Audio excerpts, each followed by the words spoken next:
Wow! பசுமையா இருக்கிற இந்த மலைகளுடைய குளிர்ச்சியே நமக்கு வந்து ரொம்பவே ஆனந்தத்த தருதுங்க. இந்த அளவுக்கு பசுமையான காடுகள பார்த்துக்கிட்டு, மலைகளையும் பார்த்துக்கிட்டே நம்ம வந்து இன்னைக்கு போற இடம் எது அப்படின்னு பார்த்தீங்கன்னு சொன்னாக்கா, வேலூர் பக்கத்தில அதாவது 12 கிலோமீட்டர் டிஸ்டன்ஸ்லயே இருக்கிற விரிஞ்சிபுரம் அப்படின்ற ஒரு கிராமத்தில இருக்கிற ஒரு கோயிலுக்கு தாங்க போக போறோம்.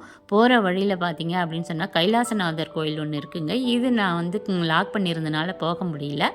அடுத்து இது சைட்லேயே வந்து உள்ளே போனோம் அப்படின்னு சொன்னாக்கா மார்கபந்தீஸ்வரர் கோயிலுக்கு தாங்க நாம் இப்போ போகிறோம். இந்த கோயிலில் ஒரு முக்கியமான 3 விஷயம் இருக்குங்க. அது எல்லாரையும் திரும்பி பார்க்குற ஒரு விஷயமா தான் இருக்குது. நான் இந்த கோயிலை பற்றி உங்களுக்கு சொல்கிறேன் பாருங்கள். நீங்களும் கண்டிப்பாக வந்து போகணும் அப்படின்னு ஆசைப்படுவீங்க. முதலாவதாக இந்த கோயிலில் பார்த்தீங்க அப்படின்னு சொன்னாக்கா கார்த்திகை கடைசி ஞாயிறு அப்படின்றது தான் வந்து ஒரு விசேஷமாக கொண்டாடுறாங்க. குழந்தை பேர் இல்லாதவங்களாம் அந்த அன்னைக்கு வந்து இங்கே சிம்மத்தீர்த்தத்தில் குளிச்சுட்டு ஸ்டே பண்ணியிருந்தீங்கன்னு சொன்னால் கண்டிப்பாக குழந்தை கிடைக்கும் அப்படின்னு சொல்கிறாங்க. இங்கே முதல்ல நம்ம பார்த்தது தான் பிள்ளையார். இப்போ வந்து கடைசி ஞாயிறு அன்னைக்கு என்னென்ன பண்ணுறாங்க அப்படின்றத நான் சொல்கிறேன் பாருங்கள். என்ன சொல்கிறாங்க அப்படின்னாக்கா, கடைசி ஞாயிறுனா சனிக்கிழமை நைட்டே வந்து யாரெல்லாம் குழந்தை வர வேண்டும் நினைக்கிறாங்களோ அவங்களாம் வந்து கோயிலுக்கு வந்துடணுமாங்க. 12 மணி அளவுக்கு அந்த சிம்ம தீர்த்தம் அப்படின்ற இடம் வந்து திறக்கப்படுறாங்க.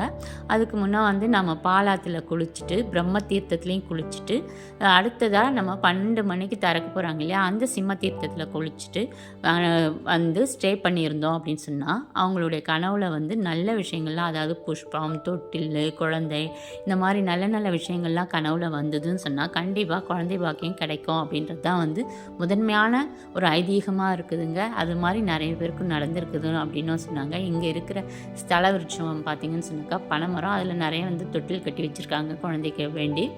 அது மட்டும் இல்லைங்க, இந்த கோயிலில் பார்த்தீங்க அப்படின்னு சொன்னாக்கா என்ன இன்னொரு விசேஷம்னா, இந்த பனைமரம் வந்து ஒரு வருஷம் வந்து கருப்பாகவும் ஒரு வருஷம் வந்து வெள்ளையாகவும் காய்க்குதாங்க. இந்த லிங்கம் பார்த்தீங்கன்னு சொன்னால் 108 சிவலிங்கம் இருக்கிறது ஒரு லிங்கம்.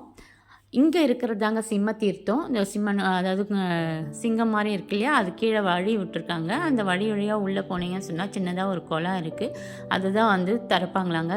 ஒவ்வொரு வருஷமும் கார்த்திகை மாதம் கடைசி ஞாயிற்றுக்கிழமைக்கு மட்டும்தான் அது திறப்பாங்களாமாங்க. அங்கே போய் நீராடிட்டு வந்து நம்ம ஸ்டே பண்ணோன்னு சொன்னால் கண்டிப்பாக குழந்தை கிடைக்கும் அப்படின்றாங்க. இந்த ப்ரொசீஜர் பார்த்திங்கன்னு சொன்னாக்கா எல்லா மக்களாலும் நம்ப தான் படுது. அது மட்டும் இல்லைங்க, அடுத்ததாக நான் இன்னொன்று விஷயம் சொல்கிறேன். என்னன்னா, இந்த கோயிலுடைய மூலவர் வந்து மார்கபந்தீஸ்வரருங்க. இவர் ஒரு சுயம்பு லிங்கமாக இருக்கிறாரு. 7 அடி உயரம் இருக்கும். அந்த லிங்கம் பார்த்திங்கன்னு சொன்னால் ஒரு பக்கம் சாஞ்ச மாதிரி இருக்குது. இது ஏன் அப்படின்னு கேட்டிங்கன்னா, இங்கே வர்றவங்களுடைய குறைகள் எல்லாம் அவர் கேட்கறதுக்கு தயாராக இருக்கிறதுக்காக தான் அந்த மாதிரி சாஞ்சு இருக்கிறாருன்னு. நீங்கள் சொல்கிற குறைகள் எல்லாம் அவர் வந்து நிவர்த்தி பண்ணி வைக்கிறாரு. நீங்கள் என்னெல்லாம் வேண்டுறீங்களோ அதெல்லாம் வந்து அவர் செவி சாய்ச்சி கேட்டு உங்கள் குறைகள்லாம் தீர்க்கிறாரு அப்படின்றது தான் அந்த செகண்ட் பாயிண்ட்டுங்க. அடுத்ததாக பார்த்தீங்க அப்படின்னு சொன்னால், இந்த கோயிலை நம்ம வந்து சுற்றி வந்தோன்னா நிறைய சிற்பங்கள்லாம் இருக்கிற நிறைய மண்டபங்களை பார்க்குறோங்க. திருமண மண்டபம், அப்புறம் நூற்றுக்கால் மண்டபம் அப்படின்னு எல்லா மண்டபமும் பார்க்க முடியுது. கோயிலும் ரொம்ப ரொம்ப பெருசாகவே இருக்குங்க. ரொம்ப அழகாகவும் இருக்குது, நீட்டாகவும் இருந்தது. எல்லாருமே வந்து நல்லாவே வந்து தங்கிட்டு போகலாம், அந்த அளவுக்கு வந்து பெருசாக இருக்குது. திருவண்ணாமலை மாதிரி தான் இருக்குது இதுவும் பார்க்குறதுக்கு. அதுக்கப்புறம் பார்த்திங்கன்னாக்கா இந்த கோயிலில் இன்னொரு விசேஷம் இருக்குங்க. நிறைய லிங்கங்கள் இருக்கிறது மட்டும் இல்லாமல் இந்த இங்கே பாருங்கள், இந்த வழி பார்த்துட்டே வாங்க. இது வந்து கோயிலை சுற்றி வர வழி தான்.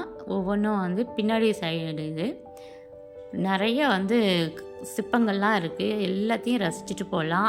அம்பாள் வந்து மரகதாம்பிகை, அவங்களுடைய சன்னதி பக்கத்துலேயே இருக்குது. அதையும் நம்ம வந்து வணங்கிட்டு நம்ம சுற்றி வந்தோம் அப்படின்னு சொன்னால் இந்த கோயிலினுடைய சிற்பங்களை பார்க்க முடியுதுங்க.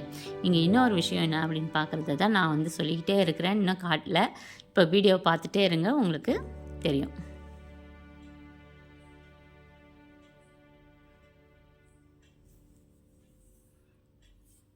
பாருங்கள் எவ்வளோ பெருசாக இருக்குது. இப்போ மக்கள்லாம் உட்காந்துட்ருக்காங்க இல்லையா, அங்கே தாங்க 3வது பாயிண்ட் இருக்குது. என்ன அது அப்படின்னு பார்த்தீங்கன்னா, மணி காட்டும் கல் அப்படின்னு ஒரு கல் இருக்குங்க. அந்த கல்லில் பார்த்திங்கன்னு சொன்னாக்கா நாம் இப்போ என்ன டைம் அப்படின்றத தெரிஞ்சுக்கலாங்க. அந்த மாதிரி வரைஞ்சி வச்சுருக்காங்க. அதையும் நம்ம இப்போ பார்ப்போம் பாருங்கள்.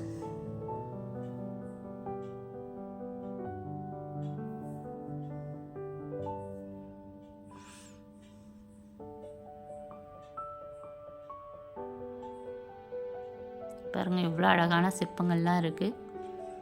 கோயிலை ரசிக்கிறதுக்கே நிறைய நேரம் வேணும்.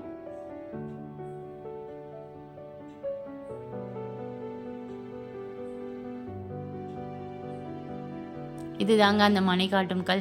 இங்கே மேலே குச்சி வச்சுருக்காங்க இல்லையா, அது ஒரு பள்ளமான இடங்க. அந்த பள்ளமான இடத்துல வந்து இந்த குச்சியை வச்சுங்க அப்படின்னு சொன்னால் அதனுடைய நிழல் எங்கே விழுதோ அதுதான் இப்போ டைம் அப்படின்னு சொல்கிறாங்க. நாங்கள் போனப்பவும் கரெக்டான டைமை காமிச்சிச்சு. இந்த குச்சி நம்ம நேராக எடுத்து அந்த பள்ளத்தில் வச்சுட்டோன்னு சொன்னால் அது அதனுடைய நிழல் எதுவோ அதுதான் அந்த டைம். அதுக்கு சின்ன குச்சியும் ஒன்று வைக்கிறாங்க, மினிட் ஹேண்டு அப்புறம் ஹவர் ஹேண்டுன்னு, அதையும் கரெக்டாக காட்டுது. இதுதான் வந்து இன்னொரு விஷயமா இருக்குதுங்க.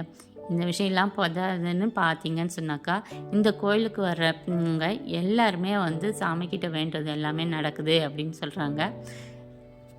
நீங்களும் வந்து பாருங்கள். உங்களுக்கு இந்த வீடியோ பிடிச்சிருந்தா மறக்காமல் லைக் பண்ணி சப்ஸ்கிரைப் பண்ணிவிடுங்க. என்னுடைய சேனலில் இது மாதிரி நிறைய டூர் விலாக்ஸும் கிராஃப்ட் வீடியோஸும் வந்து நான் போடுறேன். உங்களுக்கு பிடிச்சிருந்தா மறக்காமல் லைக் பண்ணிவிடுங்க. இதை உங்கள் ஃப்ரெண்ட்ஸுக்கும் ஷேர் பண்ணி இந்த கோயிலை பற்றி சொல்லுங்கள்.